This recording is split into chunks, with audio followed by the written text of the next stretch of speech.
The Lord be with you. And with your spirit. A reading from the Holy Gospel according to John. Glory to you, Lord.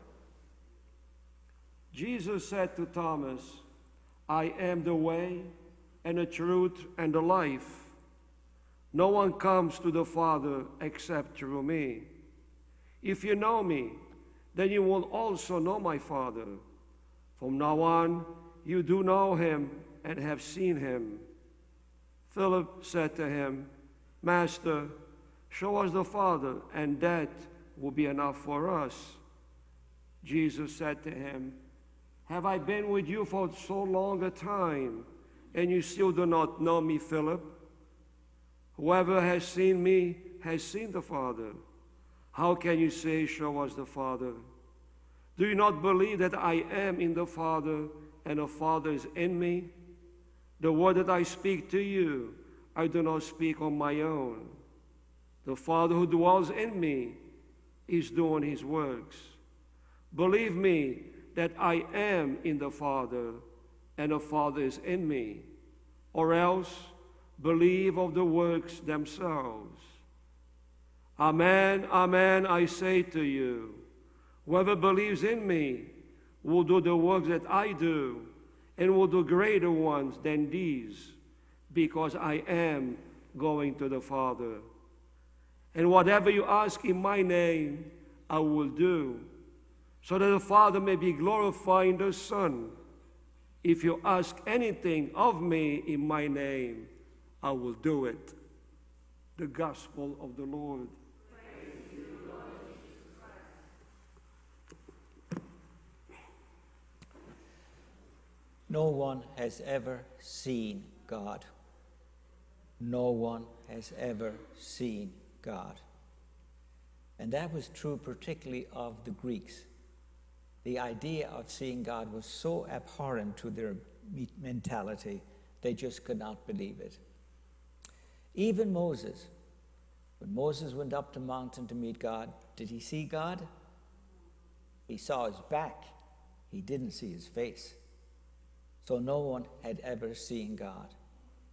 So now the followers of Jesus question him about seeing God.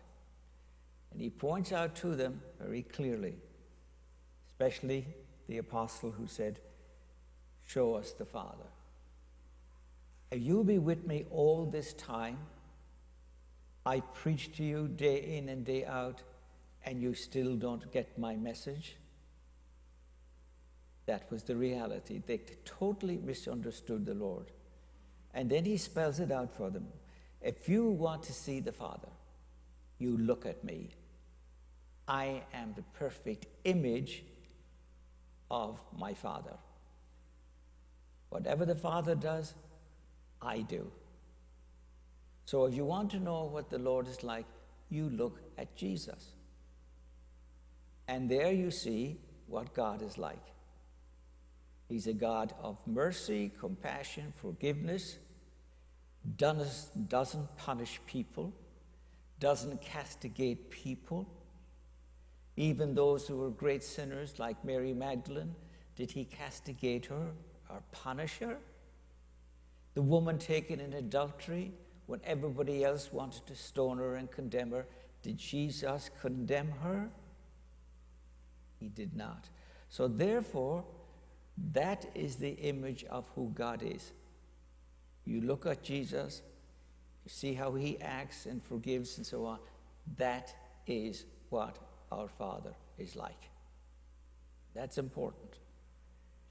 Today is the feast of Saint Philip and James, two of the apostles. Interesting enough, Philip was not Jewish. Philip was a Greek. A Greek. So he would know all about nobody seeing God. James would become the first bishop of Jerusalem, and he would be martyred in the year 72. Philip was not martyred. But James made one great contribution to the church that affects us even to this day.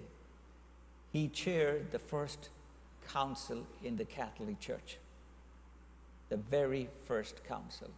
And it was a very, very important council because the apostles were discovering that non-Jewish people wanted to join the church. So the question was, how do we treat them? What kind of a process do we have to go through? Many people said they have to become Jewish first. They have to become circumcised. They have to follow the laws of dietary laws. And that was a critical issue. And the Council of Jerusalem decided, no, they do not have to become Jewish first, but they are to abide by respect for the laws and customs of non-Jewish people. That was the only stipulation. And that is still true to this day. It was the most important decision of the day, because as a result of that, thousands and thousands and thousands of Jewish people were able to follow Jesus and join the church. We should be very grateful for Philip and James, because they handed on, as we heard in the first reading, Paul telling to the Corinthian people, I handed on to you what I was given. There's the continuity of the message of God. One generation handing it on to the next generation, and our turn now that we carry it on and hand it on to the next generation.